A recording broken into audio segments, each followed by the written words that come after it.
is Ken Scott, Senior U.S. Immigration Law Intelligence Analyst with www.usentry-waiver-services.com. And we resolve all USA border crossing issues. And I wanted to make this video about something that's very important.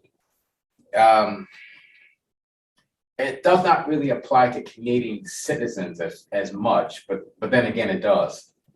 So what I've discovered, I've kind of already known, but what I've discovered is apparently some of these discount waiver companies, what they're doing is people who cannot even apply for a waiver, who need a waiver, they're telling those people to do waiver applications anyway.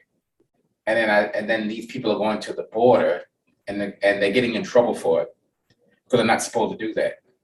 And when I say these people, you're probably wondering, what people am I referring to? I'm referring to people who are PR here. Let's say a permanent resident from India or who's PR in Canada. So let's just say Mr. Singh needs a waiver. Let me backtrack. Let's say Mr. Singh came from India. He went to USA. He did a fake refugee claim. He got denied. He appealed. While the appeal is pending, he married a girl here in Surrey. Well, this is the Burnaby office, but he married a girl here in Surrey. And then what happened, he got his PR. So he wants to visit the USA, I don't know, let's say 2 or 3 years. Well, we'll go with 2 years, in 2 years. And he can't do it. Guys, let me explain something to you. If you are a permanent, let's just say permanent resident here from Canada, from India, and you need a US waiver, we cannot do that waiver for you. The thing is, guys, what's going to happen is, and please pardon my atrocious handwriting, what's going to happen is if you're a PR here in Canada and you need that waiver, first of all, you need a US B1, B2 visitor visa. And obviously a visitor visa allows you to visit. No, I mean, it's pretty simple. So Mr. Singh would come to us and say that he needs a waiver because he had misrepresentation under 212(6)(c).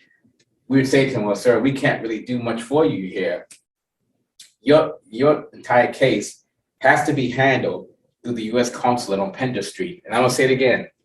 It has to be handled through the US Consulate on Pender Street, if you're in Vancouver anyway. So, but the point is, the Canadians are visa exempt, but if you're PR here from a country like India, you are not visa exempt. You have to have a US visitor visa. Now, in his case, because the fact that he had a violation or has a violation under 212(6)(c), misrepresentation, he needs a waiver.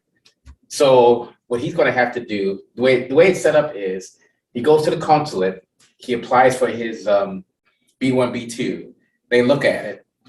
If they decide that they will submit a waiver for him, waiver application for him to Homeland Security, to CBP or whatever, then they handle that themselves. It's nothing to do with us or him. Do not believe this bullshit where these discount waiver companies are telling you, oh, they'll do a waiver packet for you.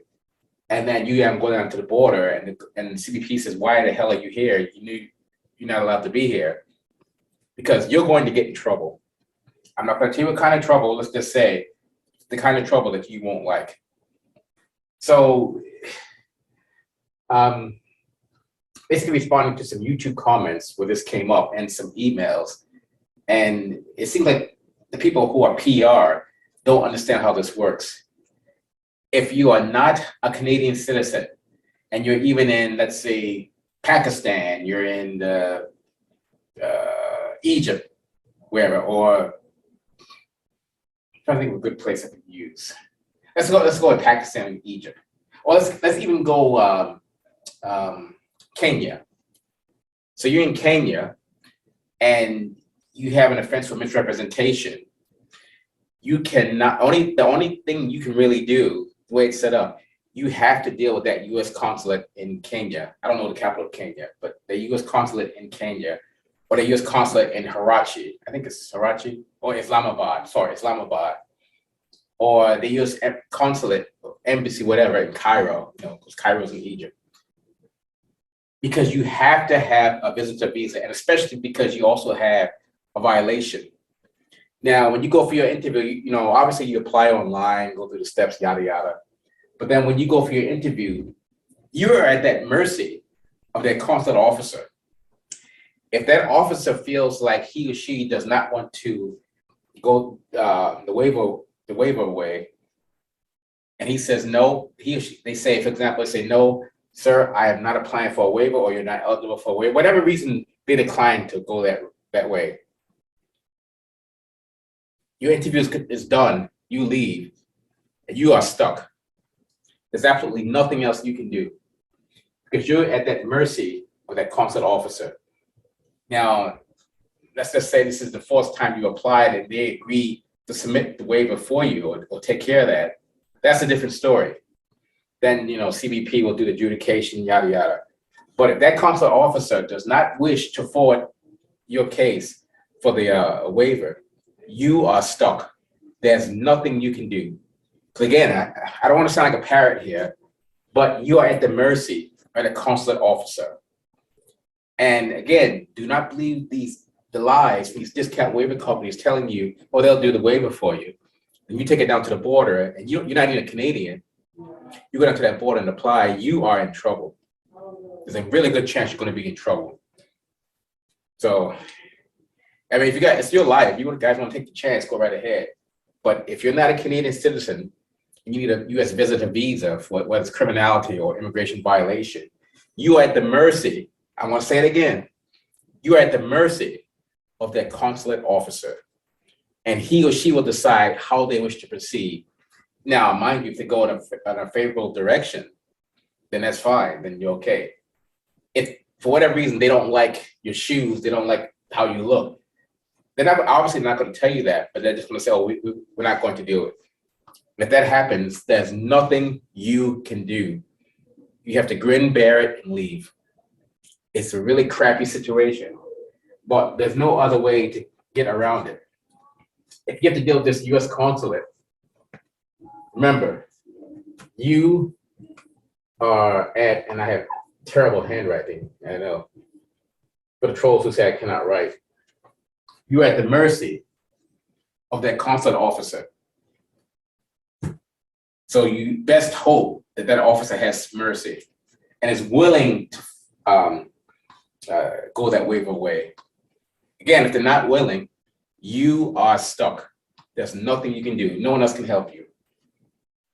So, but when you're a Canadian citizen, for the most part, you don't really have to deal with this consulate for a lot of things regarding like visitor visas. There's kind of a tiny bit of gray area there. They try to play tricks. The CBP officers, some of them try to play tricks and say, "Oh, go apply for a visa," because they know that when you apply for that visa, that the consulate's going to do they're going to do a lot more digging. Just heard the phone chime in, and they may find something that they cannot find. They often try that trick where they tell people who are Canadian citizens, but they're born. Oh, sorry, 1 second.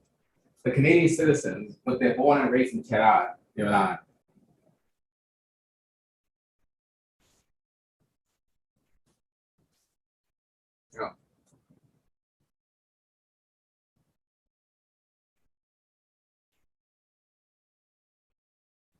How's it going? Looks like I'm going to be flying into Canada and driving down across the border. What's that going to be? This individual is going to run into problems because this individual has not received the vaccine and refuses to get the vaccine. They want to try driving across. It's like trying to enter USA by land.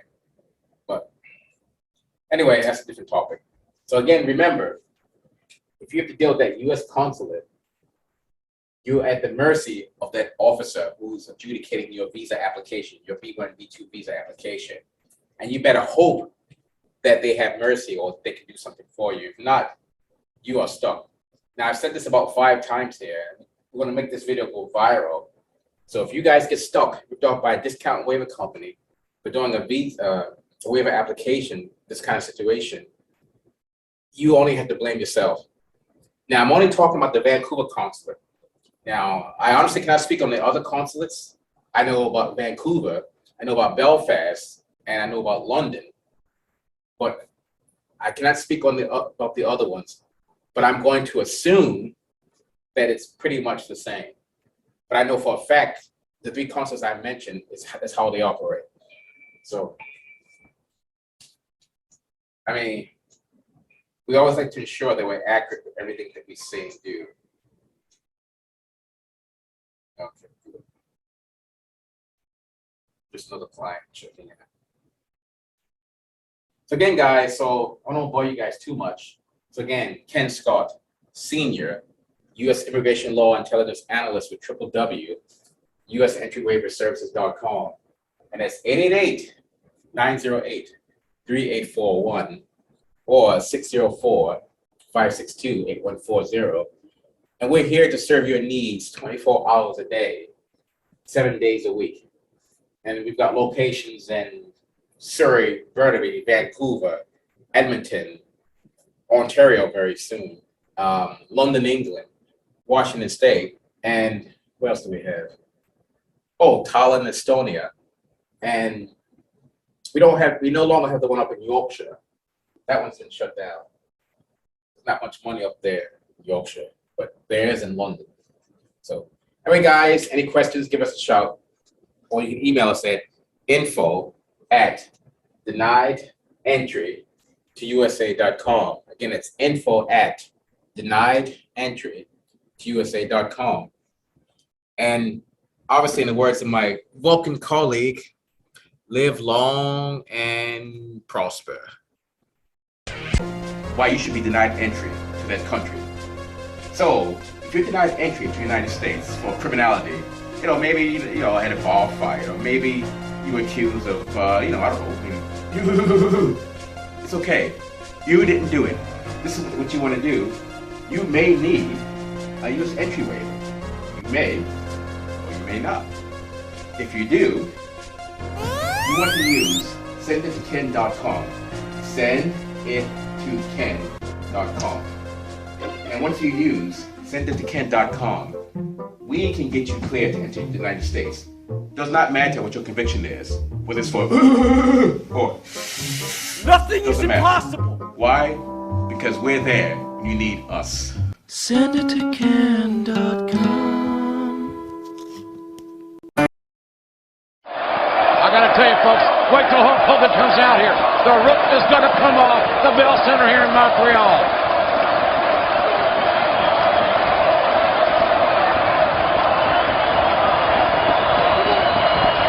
As the anticipation builds, you can feel it.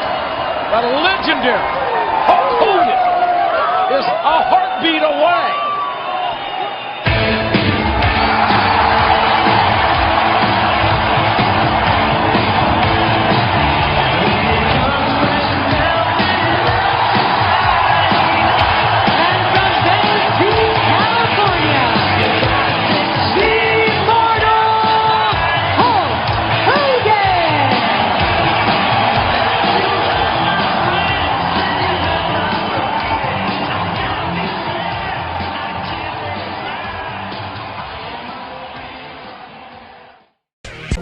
Why you should be denied entry to that country. So, if you're denied entry to the United States for criminality, maybe, had a bar fight, or maybe you were accused of, I don't know. It's okay. You didn't do it. This is what you want to do. You may need a U.S. entry waiver. You may, or you may not. If you do, you want to use sendittoken.com. Sendittoken.com. And once you use sendittoken.com, we can get you cleared to enter the United States. Does not matter what your conviction is, whether it's for or nothing is impossible. Why? Because we're there when you need us. Sendittoken.com. I gotta tell you, folks, wait till Hulk Hogan comes out here. The roof is gonna come off the Bell Center here in Montreal.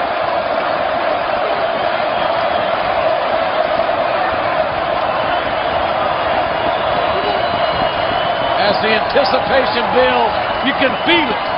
The legendary Hulk Hogan is a heartbeat away